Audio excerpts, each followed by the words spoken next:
Good to have your company here on the Punters Lounge Live. And at this point, let's go to Australia, to Sydney. Is that where we're catching you, Alysha? Good morning to you. Morning. Yes, over in Sydney at the moment. So it's a little bit odd. We're 2 hours behind, but here we are. Absolutely. You caught that play on there with Gary Harley singing your praises. Very good day. Can you reflect on it for us? Gonna have to thank Gary for that, definitely. But yeah, no, it was a good day. I went leading into the day with about 6 or 7 chances. Ended up picking one of the favourites, the Godolphins, up, and that was after the third win. And wasn't really expecting to get 5, but these things happen, and I'll take it. Absolutely. How's things going? Obviously, you'd had that injury. Gary talked about Singapore, came back here and did a bit of broadcast work for Trackside, where I was lucky enough to work alongside you. What about nowadays? How's things tracking over there? Look, things are going surprisingly well. I've been here a year now. I've had 80 winners in that year, which I set a target of about 40. So wow. I've doubled it, and it's really surprised me. Things just kept progressing, kept making new clientele, kept meeting new trainers, getting better connections. And I think the main thing for me was the first 4 or 5 months, I didn't know the tracks, I didn't know the riders and how things played out over here. And picking that up quite quickly was quite helpful, because it's been giving me an opportunity to ride the better races and get the winners. Absolutely, you're flying, and that's reflecting. Obviously, you're in a happy spot at the moment as well. Let's talk about rides today, and you ride at Kembla Grange. You kick off in the first with La La La La, a Kiwi bred of $14. How are you at singing anyhow, Alysha? No good, so I won't be doing that. But La La La La, it was in a lower calibre race last start.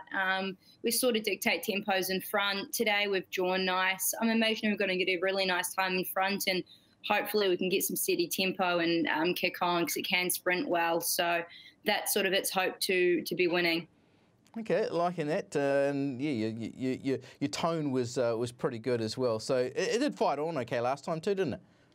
It did. And the horse that ended up winning that race, I had previously been riding, and it'd come out of provincial form. So it sort of does stack up well, but La La La La would really want to step up today if he's going to be a top 3 contender, really.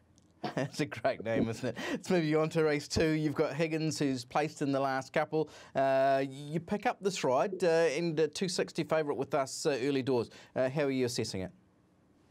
Look, Higgins jumps up to the 1,400 metres this start. It'd be really interesting to talk to Tracy Bartley about this horse. His first 2 runs seems to be a bit wish-washy, just doing a little bit too much, and then seems to be peaking on the run and just being very one-paced.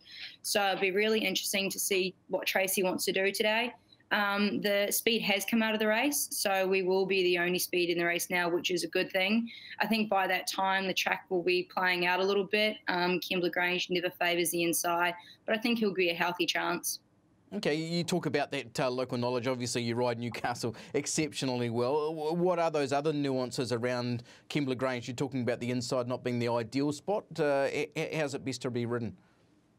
No, there's a ridge there, and you sort of got to come down the middle to the outside of the track. Even when the inside walks well, it never plays well. Kembla Grange is an interesting one. There's always a lot of wind there, which can be really negative for those leaders. So we'll go assess it for the first race, and I'll talk to the trainers. And sometimes it is a change of tactics, because you don't really want to be going against that wind. Okay, yeah, I'll jump forward a couple of races to race 5. You team up here with Night Flyer, who you're winning aboard a couple of starts back at Newcastle. What'd you make of the last start run on this track at Kembla Grange?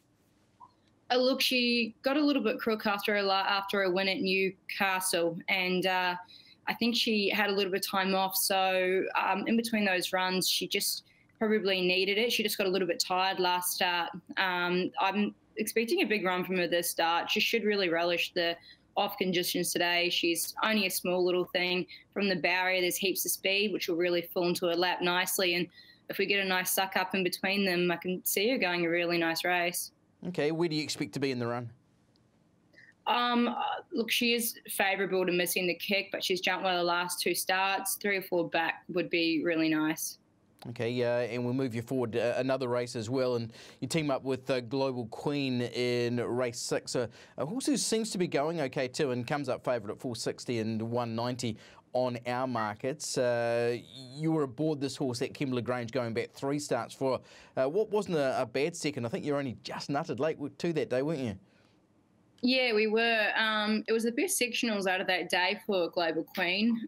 She really enjoys Kembla Grange, so I don't see why from that nice barrier she can't really get to the front and roll along. Peter and Paul Snowden, they're really fantastic at placing their horses and presenting a winnable horse in the day. So when their horses go up favourites, you always know they're a really good chance. You just touched on that earlier on about some of those connections you're riding for. What about for those some of those bigger stables? How much are you relishing that opportunity? It's massive. It's sort of, I think I've had 14 winners for Peter and Paul Snowden this season. I go on their weekly and do a little bit of track work. It is really very important because you wouldn't get any exposure if you didn't have those nice rides in the races. Well, it's a great insight as well. Let's move you on to you riding the last of the 7 there at Kembla today, Alysha, and you team up with Don Arcangelo, if I've got that anywhere near right, 4 and 160. How are you rating your chances here?